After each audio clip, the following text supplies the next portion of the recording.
Detroit Pistons select Cade Cunningham from Oklahoma State. Alright, Pistons fans, so in today's video, we got to talk about some more praise for Cade Cunningham, and we have to add another one to the list. In the past, we've had Dwayne Wade, Kevin Durant, Bradley Beal, and Eric Spoelstra all show love to Cade Cunningham in post-game interviews, media days, just randomly guys who give praise and love to Cade Cunningham. And today, we have two new guys to add to the list. The first guy is Rip Hamilton, a former Detroit Piston, but the video isn't really about him. The main person that we're talking about in this video, and who will most likely be the title of this video, is Donovan Mitchell. Has shown love to Cade Cunningham after the Pistons defeated the Jazz. But before we get into all of that, please make sure you guys like this video. Today's like goal will be 100 likes, and subscribe to the channel if you're new, and also subscribe to my backup channel, The Flash Joe Polo. All right, so let's get into this, man. So I'm gonna put a quote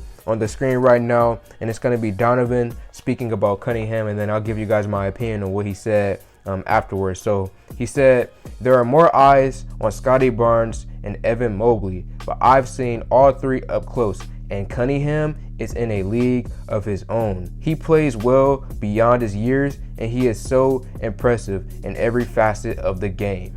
I am so happy that Donovan decided to say this. Like, I completely agree with basically everything that he said. Most people, the casual NBA fan, I would say, most of them just have their eyes on Scottie Barnes or Evan Mobley or even Franz or Josh Giddey. Just in general, I feel like the majority of NBA fans, they look at Cade, they see that he's in Detroit, and they'll just bypass him just because of that. And most other rookies are getting more love. Heck, Cade is currently ranked number 4th in terms of NBA Rookie of the Year odds because he was outdo the protocol. But still, Evan Mobley, he was outdo the protocol, and he was still ranked 2nd overall. It's really, really weird. But the point is that I completely agree with what Donovan said right there. Most people have their eyes on either Mobley or Scottie, and they aren't really talking about Cade. But Cade literally has it all. He's different and is better than those guys, or at least in my personal opinion. I feel like Cade will be the best player from this draft. Now, we also have a clip from Rip Hamilton. He has some things to say about Cunningham.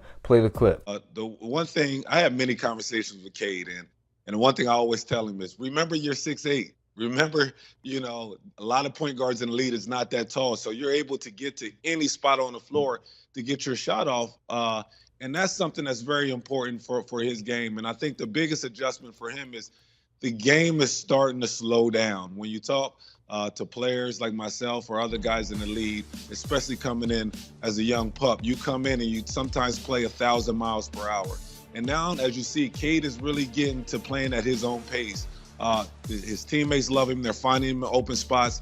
He's picking his spots, because when you come in as a point guard, you got to know when to score and to know when to get guys involved. That's why I always say, when coming into the league, that's the hardest position to adjust to. So last game, he was incredible.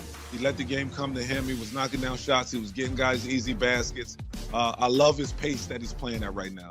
Yeah, so I kind of find it funny that he was talking about Cade Cunningham being, 6'7", 6'8", and talking about that he should use his height to his advantage. I find it funny because I feel like he should be having that speech with Killian Hayes. I literally scream at my screen every time I'm watching the basketball game saying, Killian, you're literally 6'5", going up against smaller, weaker defenders. Like, you should be bodying past some of these guys. And it blows my mind sometimes when Killian Hayes will be one-on-one with the defender. He'll be much taller than the defender, but still decides not to attack and be aggressive. I still believe in Killian Hayes. He's still my guy. I believe in the future he will develop his aggressiveness and understand how to use his height and use his body. But as of right now, it's just frustrating that he's 6'5", as a point guard, he's taller than most of his defenders, and he still decides not to go past them. So I do find it funny that Rip talked about he has these conversations with Cade, but not Killian. And then also Rip, he talked about how Cade Cunningham, he's beginning to slow down and, play at his own pace. And I kind of feel like he's been doing that for at least a month now.